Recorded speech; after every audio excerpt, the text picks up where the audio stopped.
खबर बरेली से मुसलमानों के दरमियान फैली हुई बुराइयों के खिलाफ आंदोलन। हर जिले में समाज सुधार कमेटी का गठन। दहेज और खड़े होकर खाना खाना गैर शरई। देश के हर क्षेत्र में बरेलवी क़यादत होगी डेवलप। जल्द चलाया जाएगा देशव्यापी आंदोलन। आला हजरत के उर्स में उलमा ने लिया निर्णय। आज आला हजरत इमाम अहमद रज़ा फाज़िल बरेलवी के उर्स की तकरीबात में से पहली तकरीब है, पहला दिन है, और ऑल इंडिया मुस्लिम जमात के उलमा ने मीटिंग करके एक मुस्लिम एजेंडा जारी किया। और इस मुस्लिम एजेंडे में उलमा ने कहा है कि मुसलमानों के दरमियान जो समाजी बुराइयां हैं, उन बुराइयों के ख़ात्मे के लिए क़दम उठाना चाहिए। और उस समाजी बुराइयों में जैसे कि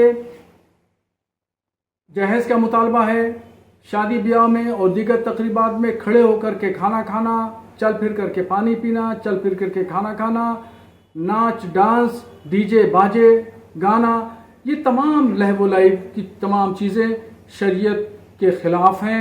इससे मुसलमानों को बचना चाहिए। साथ ही एजेंडे में ये भी उलमा ने कहा कि नौजवानों में नशे की लत बहुत ज़्यादा बढ़ रही है और सूद ब्याज का कारोबार भी बड़ी तेज़ी से बढ़ रहा है। ये भी कुरान व हदीस के ख़िलाफ़ है और नाजायज़ है, हराम है, इससे बचना चाहिए। इसके अलावा उलमा ने यह भी कहा कि जलसा जुलूस में जो फजूल खर्ची होती है, इसमें कटौती की जाए और पीरी मुरीदी यह असल इस्लाम नहीं है।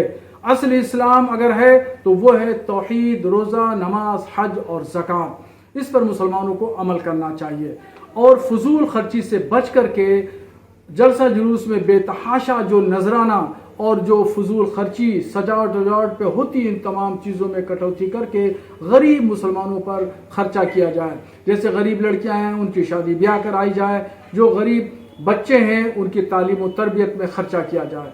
और मालदार मुसलमानों से भी उलमा ने अपील की है कि वो स्कूल कॉलेज खोलें और लड़कियों के ख़ास कॉलेज और स्कूल खोले जाएं ताकि वहाँ पर तालीम और तरबियत का अच्छा इंतज़ाम हो। तो उलमा ने ये फ़ैसला किया कि हमारे उलमाए कराम ने सियासत से दूरी बनाई। उसकी हिकमत अमली कुछ भी हो सकती है, बहरहाल जो भी हिकमत अमली रही हो, मगर आज के वक्त में जो ज़माने के हालात हैं, तकाज़े हैं, इसके लिए ज़रूरी है कि बरेलवी क़यादत को डेवलप किया जाए। तो इसलिए हर ज़िला, तहसील और ब्लॉक स्तर पर बरेलवी क़यादत को डेवलप किया जाएगा ताकि ये मुसलमानों के हुकूक और अधिकारों और मसाइल के हल के लिए हुकूमत के सामने अपनी आवाज़ बुलंद करें और हल करने के लिए पेश कदमी करें। तो उलमा ने यह भी फैसला किया कि तमाम बुराइयों के खात्मे के लिए पूरे 1 साल तक आंदोलन चलाया जाएगा।